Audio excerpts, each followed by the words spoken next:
ಆತ್ಮೀಯರೇ ನಮಸ್ಕಾರ. ಆ, ಕನ್ನಡ ಕನ್ನಡ ಭಾಷೆ ಕನ್ನಡ ಮಾತನಾಡೋರು ಅಂತಂದರೆ ಬಹಳ ಪ್ರೀತಿ. ಅದು ಯಾವ ಸಂದರ್ಭದಲ್ಲಿ ಅಂತಂದರೆ ಕರ್ನಾಟಕ ರಾಜ್ಯವನ್ನು ಬಿಟ್ಟು ಬೇರೆ ರಾಜ್ಯಕ್ಕೆ ನಾವು ಬಂದಾಗ, ಬೇರೆ ಪ್ರದೇಶಗಳಿಗೆ ಹೋದಾಗ, ಬೇರೆ ದೇಶಕ್ಕೆ ಹೋದಾಗ ಯಾರಾದರೂ ಒಬ್ಬರು ಕನ್ನಡ ಮಾತಾಡಿದರೆ ನಮ್ಮ ಕಿವಿಗಳು ಅವ್ರ ಕಡೆ ಗಮನಿಸ್ತವೆ. ಕಾರಣ ಏನಂದ್ರೆ ಭಾಷಾಭಿಮಾನ, ಆ ಕನ್ನಡದ ತಾಕತ್ತು, ಕನ್ನಡದ ಶಕ್ತಿ ಕೂಡ ಹಾಗೆ. ಅಂಥ ಒಂದು ವಿಶೇಷವಾದಂಥ ಅನುಭವ ಇವತ್ತು ನನಗಾಯಿತು. ಎಲ್ಲಿ ಅಂತಂದರೆ CCRT ಹೈದರಾಬಾದ್ನಲ್ಲಿ ಒಂದು ತರಬೇತಿಯಲ್ಲಿ ನಾನಿದ್ದೇನೆ. 15 ದಿನಗಳ ಕಾಲ ಸೇವಾನಿರತ ಶಿಕ್ಷಕರಿಗೆ ತರಬೇತಿ ಕೊಡೋದು CCRTಯ ಒಂದು ಕಾನ್ಸೆಪ್ಟ್, ಅದೊಂದು ಯೋಜನೆ.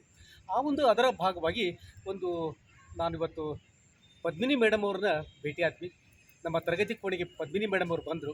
ಎಷ್ಟು ಖುಷಿಯಿಂದ ಲವಲವಿಕೆಯಿಂದ ಅವ್ರು ಬಂದರು ಅಂತಂದರೆ, ಅವ್ರು ಬಂದು ನಿಂತ್ಕೊಂಡ್ರು ಆಳೆತ್ತರದ ಎತ್ತರದೊಳಗೆ ಅವ್ರು ಮಾತಾಡೋ ಸ್ಕಿಲ್ ನೋಡಿದರೆ ಅದ್ಭುತ ಅನಿಸ್ತು. ಇವ್ರ ಬಗ್ಗೆ ಸ್ವಲ್ಪ ನಿಮಗೆಲ್ಲ ಪರಿಚಯ ಮಾಡಿಸ್ಕೊಡ್ತೀನಿ. ಅದಕ್ಕಿಂತ ಮೊದಲು ಪದ್ಮಿನಿ ಮೇಡಮ್ ಜೊತೆ ಮಾತಾಡ್ತೀನಿ. ನಮಸ್ಕಾರ ಮೇಡಮ್. ಹೈದರಾಬಾದ್ನಲ್ಲಿ ಕನ್ನಡವನ್ನು ಕೇಳಿದ ತಕ್ಷಣ ನನಗೆ ಎಂಥ ಖುಷಿ ಆಯಿತು ಅಂದರೆ, ಒಬ್ಬರು ಕನ್ನಡಿಗರು ನನಗೆ ಸಿಕ್ಕಿರಲ್ಲ ಅಂಥೇಳಿ. ಮೇಡಮ್ ಅವ್ರಿಗೆ, ತಾವು ಈ ಪಪ್ಪೆಟ್ ಶೋವನ್ನು ಮಾಡ್ತಾಯಿದ್ರಿ, ಅದ್ರ ಬಗ್ಗೆ ಸ್ವಲ್ಪ ನನ್ನ ಜೊತೆ ಮಾತಾಡ್ತೀರಿ. ಅದಕ್ಕಿಂತ ಮೊದಲು ತಮ್ಮ ಬಗ್ಗೆ ಸ್ವಲ್ಪ ಇಂಟ್ರೊಡಕ್ಷನ್ ಮಾಡಿಕೊಟ್ರೆ ಚೆನ್ನಾಗಿರುತ್ತೆ. ನಂದು ಮೂಲ ಮಾತೃಭಾಷೆ ತಮಿಳ್ ರೀ. ನಮ್ಮ ತಂದೆಯವರು ರೈಲ್ವೇಸ್ ಒಳಗೆ ಕೆಲಸ ಮಾಡ್ತಿದ್ರು ಹುಬ್ಬಳ್ಳ್ಯಾಗ. ನಾ ಹುಟ್ಟು ಬೆಳೆದಿದ್ದೆಲ್ಲ ಹುಬ್ಬಳ್ಳ್ಯಾಗ. ಅದಕ್ಕೆ ನಮಗೆ ಕನ್ನಡ ಜಾಸ್ತಿ ಬರ್ತದೆ. ಅಂದ್ರೆ ನನ್ನ ಮಾತು ಕನ್ನಡ ಅಂತೀನಿ. ಮಾತೃಭಾಷೆ ತಮಿಳ್ ಆದ್ರೂ ನನ್ನ ಭಾಷೆ ಕನ್ನಡ ಅಂತ ಹೇಳಿ ನನ್ನ ಮಗನಿಗೂ ಅದ ಹೇಳ್ಕೊಟ್ಟಿನಿ. ನಮ್ಮ ಹುಡುಗರನ್ನ ಅದು ಮಾತಾಡ್ತೀನಿ. ಅಂದ್ರೆ ಕನ್ನಡ ಅಭಿಮಾನಿ, ಸ್ವಲ್ಪ ಅಣ್ಣವ್ರ ಫ್ಯಾನ್ ಒಂದು ಕಾಲದಲ್ಲಿ ನಾವೆಲ್ಲ. ಅದಕ್ಕೆ ಅದೊಂದು ಸ್ವಲ್ಪ ಬಿಟ್ಟಿಲ್ಲ ನಾನು. ಅಲ್ಲಿ ಹುಟ್ಟು ಬೆಳೆದಿದ್ದಕ್ಕೆ ಆ ಮಣ್ಣು ಆ ಹವಕ್ಕೂ ನಾನು ನ್ಯಾಯ ಮಾಡ್ಬೇಕು ನೋಡ್ರಿ. ಅದಕ್ಕೆ ಕನ್ನಡನ ಬಿಟ್ಟಿಲ್ಲ, ನಾವು ಕನ್ನಡನೇ ಹಿಡ್ಕೊಂಡಿವಿ.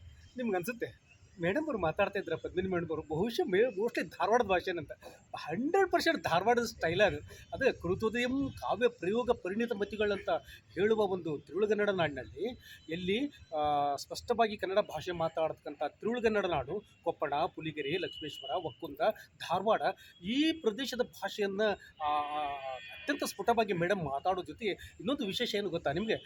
ಪದ್ಮಿನಿ ಮೇಡಮ್ ಮಾತಾಡೋದು ಕನ್ನಡ, ತೆಲುಗು, ಮರಾಠಿ, ಹಿಂದಿ ಆ್ಯಂಡ್ ಇಂಗ್ಲೀಷ್, ಈ ಭಾಷೆಗಳ ಮೇಲೆ ಪ್ರಭುತ್ವವನ್ನು ಸಾಧಿಸಿಕೊಂಡು ತಮ್ಮ ಒಂದು ಪಪೆಟ್ ಶೋ ಬಗ್ಗೆ ಮಾತಾಡ್ತಾರೆ. ಮೇಡಮ್, ಇದು ಇವತ್ತು ನಮಗೆಲ್ಲ ಪ್ರದರ್ಶನ ಮಾಡಿದ್ರಿ, ಅದು ಏನು ಪಪೆಟ್ ಶೋ, ಅದು ಏನು ಮಾಹಿತಿ ಕೊಡ್ತಾರೆ?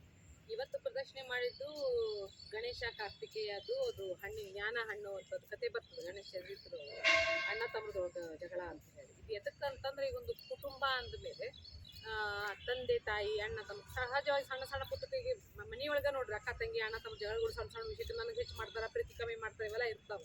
ಇಂಥ ಒಂದು ಇದು ಸಂದರ್ಭ ಆ ಶಿವನ ಪರಿವಾರದೊಳಗೂ ಆಗದ. ಶಿವನು ಅನುಭವಿಸ್ಯಾನ ಇಬ್ಬರು ಮಕ್ಕಳು ಇಟ್ಕೊಂಡು ಅವ್ರು ಇದು ಮಾಡ್ಕೊಂಡು. ಅದು ನಮಗೊಂದು ಪಾಠ ಅದು. ಅಂದ್ರೆ ಅವನು ಸುತ್ತಿ ಬರೋದು ಭೂಲೋಕ ಪೂರಾ ಬ್ರಹ್ಮಾಂಡ ಸುತ್ತಿ ಬರೋದು. ಬ್ರಹ್ಮಾಂಡ ಅಂದ್ರೆ ಏನು? ನಮ್ಮ ತಂದೆ ತಾಯಿಗಿನ ಜಗತ್ತೇನಿರ್ತದೆ. ನಾವು ನಮ್ಮ ಜಗತ್ತು ಅಂತ ಎಲ್ಲೆಲ್ಲೋ ಹುಡುಕ್ತೀವಿ, ಅದು ಬೇರೆ ಎಲ್ಲೂ ಇಲ್ಲ. ನಮ್ಮ ಮನೆಯೊಳಗೆ ಸ್ವತಃ ನಮ್ಮ ತಂದೆ ತಾಯಿ ನಮ್ಮ ಗುರುಗಳೊಳಗೆ ಕಾಣಿಸ್ತದೆ ಜಗತ್ತು. ಅವ್ರು ಅರ್ಥ ಮಾಡ್ಕೊಂಡು ಅವ್ರು ಹೇಳಿದಂಗೆ ನಡ್ಕೊಂಡು ಹೋದ್ರೆ ನಮ್ಗೆ ಜಗತ್ತು ಪರಿಚಯ ಆಗ್ತದಲ್ಲ. ಅದು ಅದು ಕಲಿಯೋದು ಮುಖ್ಯ ಅಂಶ. ಇದು ನಾನು ಹೆಚ್ಚಾಗಿ ಮಕ್ಳಿಗೆ ಯಾಕೆ ಹೇಳ್ತೀನಿ ಅಂತಂದ್ರೆ, ಈ ಕಾಲದೊಳಗೆ ಈ ಮನೆ, ಈ ದೊಡ್ಡವ್ರನ್ನು ಸ್ವಲ್ಪ ಗೌರವಿಸೋದು, ಅರ್ಲೆ ಇವೆಲ್ಲ ಕಮ್ಮಿ ಆಕೋತ ಬರಕತ್ತವ. ಯಾಕಂದ್ರೆ ನಾವು ಎಲ್ಲೋ ಹೋಗ್ಬಿಡ್ತೀವಿ, ಅದು ಸಂಬಂಧ ಕಳಿಯಲ್ಲ. ಒಂದು ಕುಟುಂಬ ಅಂದಮೇಲೆ ಬೆಳಿಬೇಕದು.